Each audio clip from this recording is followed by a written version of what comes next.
अनुमान के क्रम में हम लोग अनुमान के दोष का भी अध्ययन महत्वपूर्ण हो जाता है। अनुमान का दोष अर्थात अनुमान के दोष को हेत्वाभास कहा गया है भारतीय परंपरा में। यह वह दोष है जो किसी अनुमान में रहता है और उसे अवैध बना देता है। अनुमान का आधार, जैसा कि हम लोगों ने देखा, कि पक्ष धर्मता तथा व्याप्ति ज्ञान है। पक्ष धर्मता पक्ष में हेतु की उपस्थिति और व्याप्ति हेतु और साध्य का नियत साहचर्य संबंध है। पक्षधर्मता और व्याप्ति पर आधारित अनुमान के निर्दोष होने के लिए आवश्यक है कि यथार्थ हेतु हो। हेतु यथार्थ होना चाहिए। जैसे पर्वत पर आग है कि सिद्धि के लिए आवश्यक है कि हेतु अर्थात धुआं यथार्थ हो, क्योंकि हेतु के यथार्थ न होने पर व्याप्ति ज्ञान एवं उस पर आधारित अनुमान सदोष हो जाता है। यथार्थ हेतु वह है जिसमें साध्य को सिद्ध करने की योग्यता हो। हेतु में साध्य को सिद्ध करने की योग्यता तभी आती है जब उसमें निम्नलिखित विशेषताएं हो, जैसे पक्षवृत्ति, सपक्ष वृत्ति, विपक्षा अभिवृत्ति, विपक्ष में व्यावृत्ति हो, और असत प्रतिपक्ष और अबाधितत्व हो। अर्थात पक्ष, सपक्ष और विपक्ष पक्ष में होना चाहिए, विपक्ष में नहीं होना चाहिए, सपक्ष में होना चाहिए, और इसके अलावा जो है असत प्रतिपक्ष का स्थिति नहीं होनी चाहिए और अबाधित नहीं होना चाहिए। ये पांचों शर्तें होंगी तभी अनुमान जो है दोष से मुक्त होगा। इस कंडीशन में देखें, अर्थात एक यथार्थ हेतु पक्ष में उपस्थित रहता है, सपक्ष सजातीय दृष्टांतों में भी उपस्थित होता है, विजातीय दृष्टांतों में नहीं होता है, उसका कोई सबल प्रतिद्वंदी नहीं होता, और उसके द्वारा प्रमाणित विषय अन्य प्रबलतम प्रमाणों से बाधित नहीं होता है। यदि साध्य को सिद्ध करने के लिए प्रस्तावित हेतु में ये विशेषताएं हैं तो वह साध्य को सिद्ध करने में सफल होता है और अनुमान निर्दोष होता है। किंतु अगर ऐसा नहीं है तो वहाँ अनुमान दूषित हो जाता है, और ये अनुमान का यह दोष ही हेत्वाभास कहलाता है। तर्क संग्रह में 5 तरह के इन पांचों हेत्वाभासों की चर्चा की गई है। सव्यभिचार, विरुद्ध, सत, प्रतिपक्ष, असिद्ध, बाधिता, पंच हेत्वाभासा, इसकी चर्चा तर्क संग्रह में की गई है।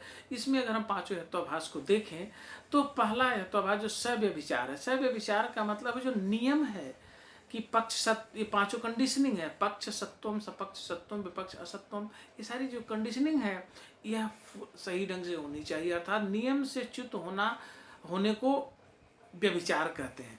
यदि हेतु साध्य के साथ एकांतिक रूप से संबद्ध न हो तो सव्यभिचार अनेकांतिक हेतु हो जाता है।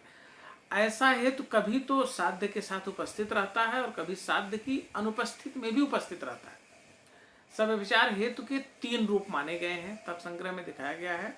वो है साधारण सव्यभिचार। साधारण सव्यभिचार, इसमें हेतु टू वाइड अर्थात अत्यंत व्यापक हो जाता है। वह पक्ष में होता है, सपक्ष में होता है और विपक्ष में भी चला जाता है, जबकि उसको होना चाहिए कि पक्ष में होना चाहिए, सपक्ष में होना चाहिए, विपक्ष में नहीं जाना चाहिए, लेकिन विपक्ष में भी चला जाता है। तो वह विपक्षा व्यावृत्ति नियम अर्थात विपक्ष में नहीं होना चाहिए का उल्लंघन हो जाता है।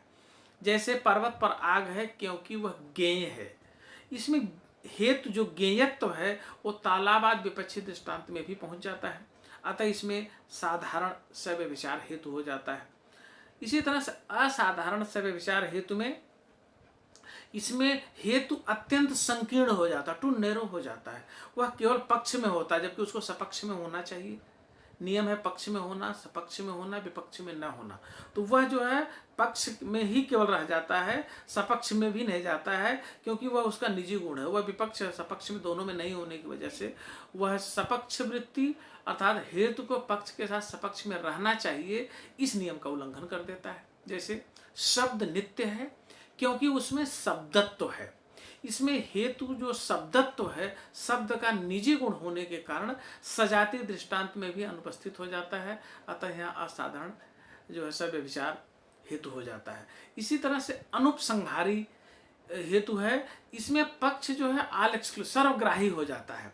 पक्ष में उस जात की सभी वस्तुओं का समावेश होने के कारण वह किसी अन्य सपक्ष दृष्टांत में उपस्थित नहीं रहता, फलस्वरूप सपक्ष वृत्ति नियम का उल्लंघन हो जाता है।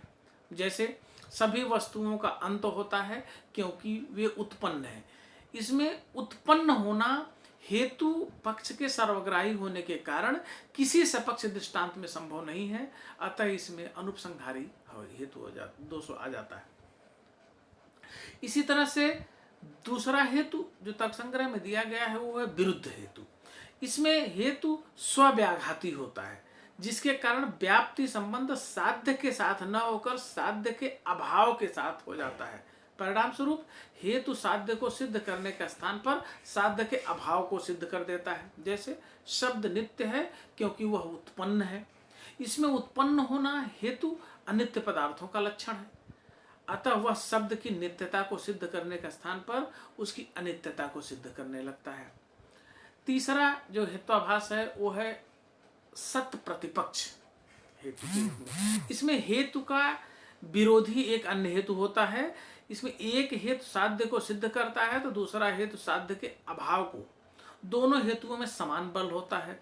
दूसरे शब्दों में कहें तो यदि एक हेतु द्वारा प्रतिपादित अनुमान दूसरे हेतु द्वारा खंडनीय हो तो उसे सत प्रतिपक्ष हेतु कहते हैं।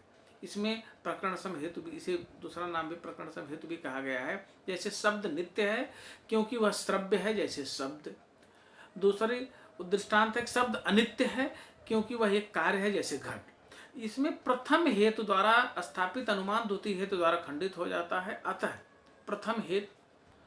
जो प्रथम हेतु क्या है, सत प्रतिपक्ष है। इस तरह से यह इस हेत्वाभास से दूषित हो जाता है, ये इसका यह स्वरूप होता है। तीसरा के बाद चौथा है जो हेत्वाभास है वह है असिद्ध हेतु का। जिस अनुमान में हेतु की यथार्थता सिद्ध न हो उसे असिद्ध हेतु कहते हैं।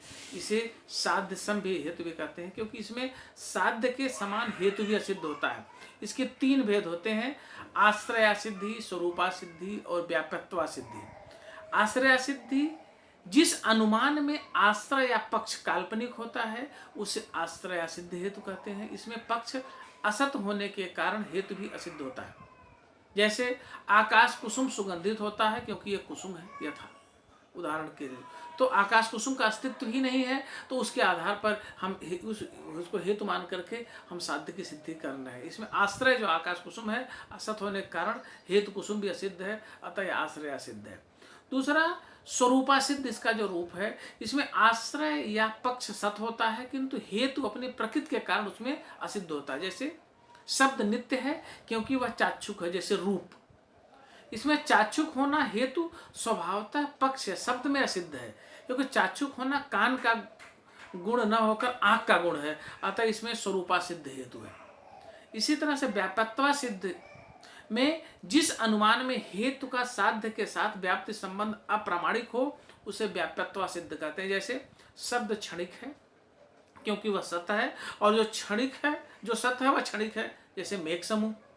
इसमें जो सत है वह क्षणिक है, यह व्याप्ति वाक्य असिद्ध है, अतः यह व्याप्यत्वा सिद्ध हेतु है। एक पांचवा जो हेत्वाभास है वह है बाधित। जिस अनुमान में हेतु अबाधित विषय नहीं होता उसे बाधित हेतु कहते हैं। इसमें हेतु द्वारा प्रतिपादित साध्य प्रत्यक्ष आदि प्रबलतम अनुमानेतर प्रमाणों द्वारा बाधित होता है। जैसे अग्नि शीतल है क्योंकि वह द्रव्य है, जैसे जल।